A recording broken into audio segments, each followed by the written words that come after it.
Royce Atkinson, welcome to Symban Radio and welcome to the program. Thanks, Tom. Nice to be talking to you. Now, Royce, what can I say? I want to thank you for the events of last weekend, in which I also participated. I think it was an incredible weekend, and of course you were the coordinator of all that, so whilst we're on air, a great thank you. I'm pretty sure I'm talking on behalf of almost everybody there, if not everybody. How do you feel after the day of remembrance that was held at Kearsley Community Hall with Lambis and all the guests? What feeling do you have after, when you look back on all that? A feeling of, in many ways, fulfilment, in that I'm so pleased that we were able to reach out to so many descendants of soldiers who fought and who died in a battle that's located just outside a very small country village in northern France. For many of the folk coming, it was information sharing. For some, a little closure. For others, perhaps some more questions. But for all of us, it was most pleasurable to listen to Lambis speak and to provide an insight into not only the battle but the research and the effort that went into finally locating the 250 boys who had been buried behind German lines. Royce, what exactly prompted you to hold such an event, and how easy was it to organise? Well, the reasons for the event and for having the event at Kearsley were simply that my uncle Matthew, who died many years before I was born, was listed as missing in action, presumed killed for a lot of years. And as a child, I grew up with the stories of my Uncle Matt, but more with the stories of the heartache that his mother and father and his siblings felt, because in many ways the government did not answer their questions about where their boys were, and it took a number of years and many heartfelt letters for them to find out that in fact Matt had perished. So the choice of Kearsley was because Matt was raised there. Mm-hmm. Now, what does the name Lambis Englezos mean to you? I know that up until this event, you basically knew about Lambis, you read about him, but you never actually met him. After this last weekend, what does the name Lambis Englezos signify? Oh, well, Lambis and the efforts of Lambis and the persistence of Lambis were solely responsible for finding Matthew. And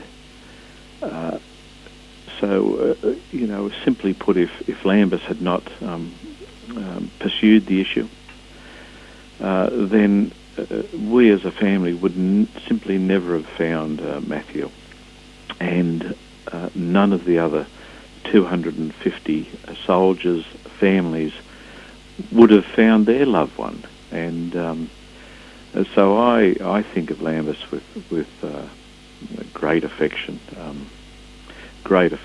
and great respect. He is a lovely man. He has no time for how would you say, the arguments of silly people.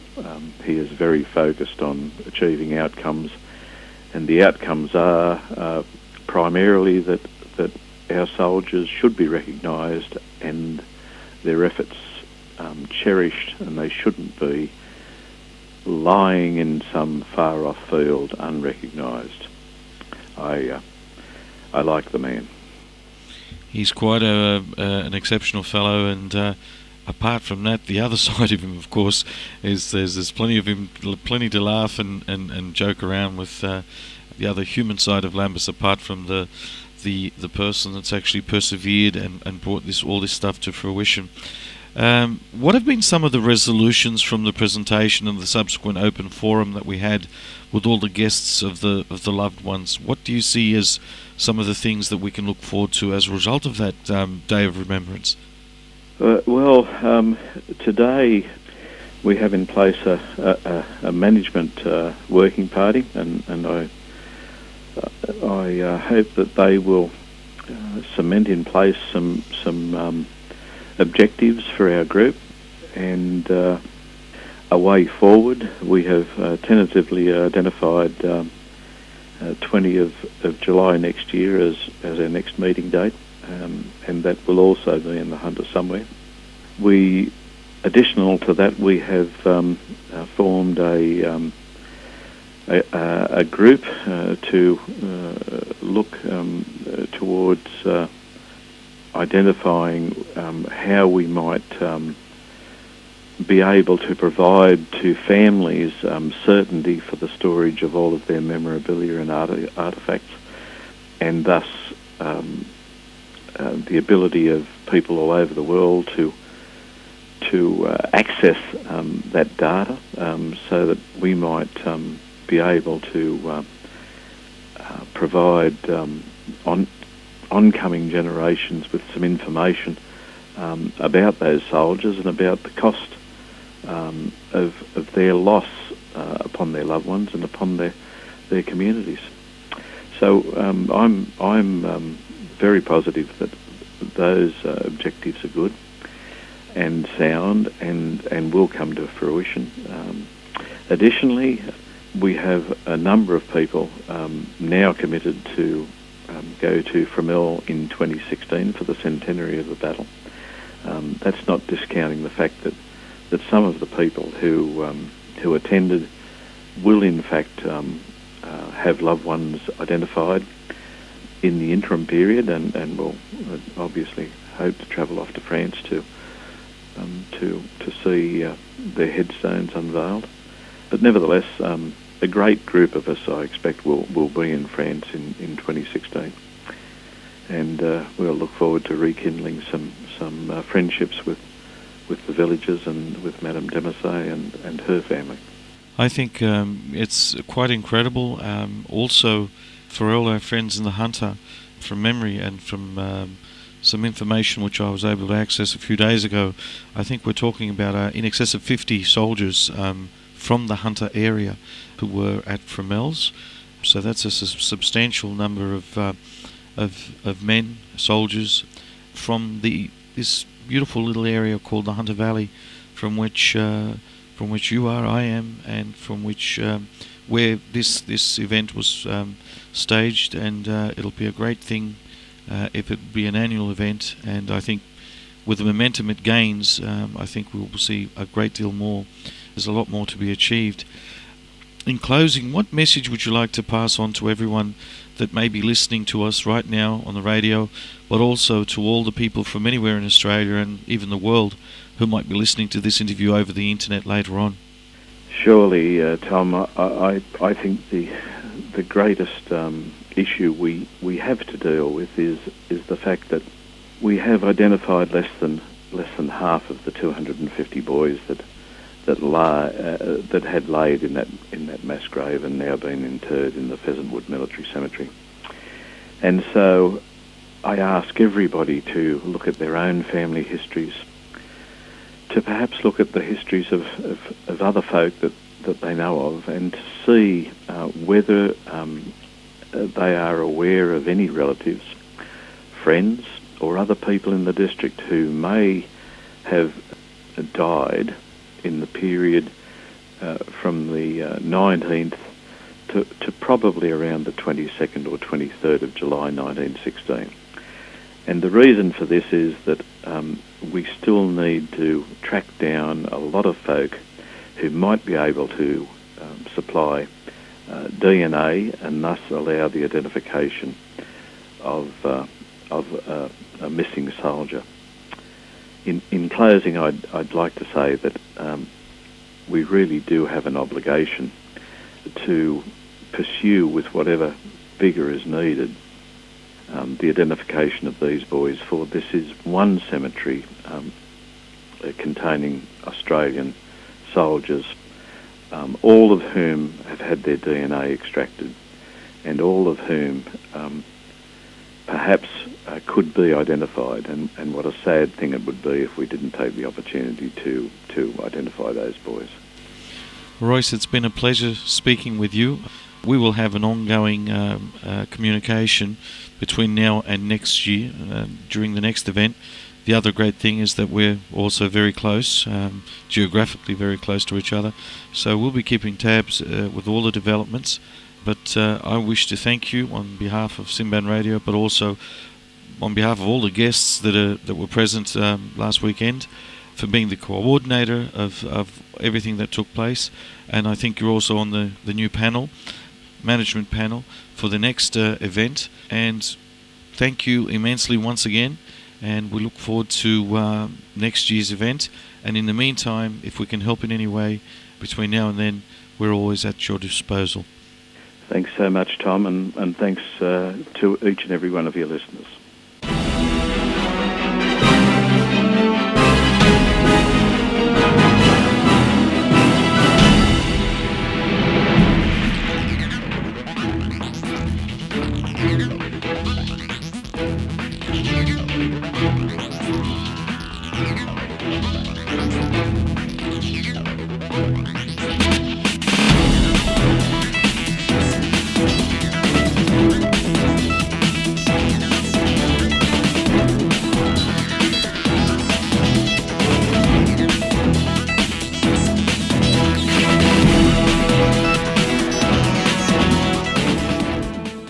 Lambis, welcome to Radio Symban once again, and welcome to the program.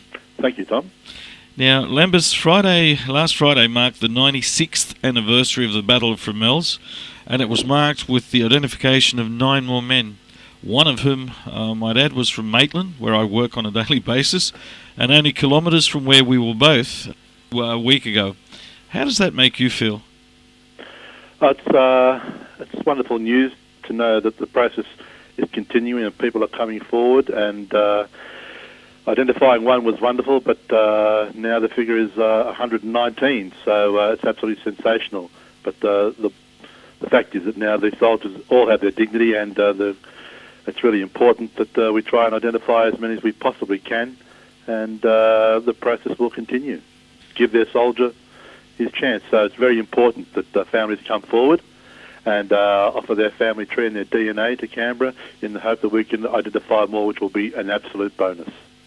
Now, during the presentation on Saturday, the 21st of July at Kearsley, yes, I couldn't help but noticing a couple of very obvious issues. Now, one thing I noticed by sitting and watching, observing yourself, Royce, and also the other audience, the audience that was there and the questions that followed, couldn't help but noticing the power of the ordinary man versus the establishment. That's one thing that came across.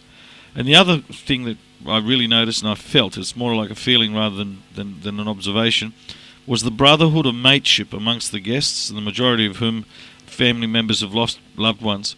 What is your message to those people who say that all this was done such a long time ago, why shouldn't we just leave it alone? What is your message to people that say that?